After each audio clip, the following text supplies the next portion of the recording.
ভারী শিল্পাঞ্চল হিসেবে খ্যাত চট্টগ্রামের সীতাকুণ্ড উপজেলা শিম রাজ্য হিসেবেও পেয়েছে বেশ পরিচিতি। চলতি মৌসুমে ফুলে ফুলে ভরা এক একটি শিমের ঝোপ আশা জাগিয়েছে কৃষকদের মনে। সুস্বাদু হয় এখানকার শিমের চাহিদাও দেশ ছাড়িয়ে এখন বিদেশেও। এবছর শিমের উৎপাদন শত কোটি টাকা ছাড়িয়ে যাবে বলে আশা কৃষি সংশ্লিষ্টদের। প্রতিনিধি আশরাফুল ইসলাম শাহিনের পাঠানো তথ্য ও ভিডিও চিত্রে বিস্তারিত প্রতিবেদনে। সীতাকুণ্ড উপজেলা জুড়ে এখন সবুজের আবহ। মাঠ, ধানক্ষেত আর গ্রামীণ রাস্তা ছাড়াও ঢাকা চট্টগ্রাম মহাসড়কের দুই ধারে শুধু শিম আর শিম।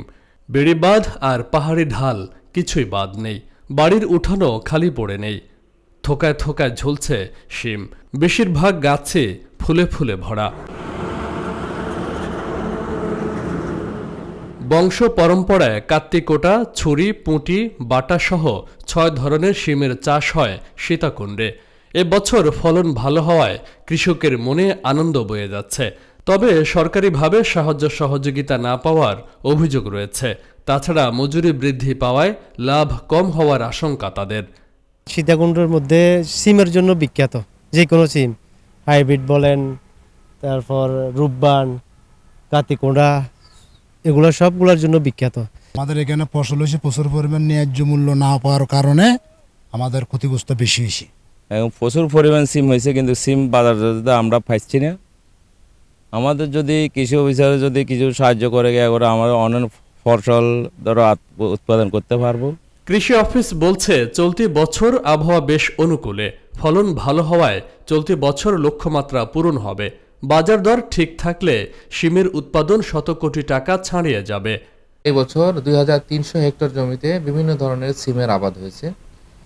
আমরা আশা করছি প্রায় এই সিম থেকে বর্তমান যে বাজার দর সেই অনুযায়ী এবং আবহাওয়া যদি ভালো থাকে তাহলে আমাদের এখানে প্রায় 100 কোটি টাকা সমমূল্যের এরকম সিম উৎপাদন হবে।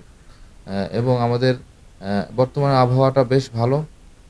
সিমের জন্য সবচেয়ে ক্ষতিকর হচ্ছে বৃষ্টি হলে সিমের ফুল ঝরে পড়ে, ফল কম হয়। এই বছর এই শীত মৌসুমে বৃষ্টি এখনো হয়নি, যে কারণে আবহাওয়াটা যথেষ্ট ভালো আছে। সুস্বাদু হওয়ায় এখানকার শিমের চাহিদা রয়েছে দেশ জুড়ে, রপ্তানি হচ্ছে বিদেশেও। সরকারি সহায়তা পেলে ভারী শিল্পাঞ্চল হিসেবে পরিচিত সীতাকুণ্ড উপজেলা সবজি ভাণ্ডার হিসেবে দেশের অর্থনীতিতে গুরুত্বপূর্ণ ভূমিকা রাখতে পারবে বলে আশা সংশ্লিষ্টদের। Channel S news desk.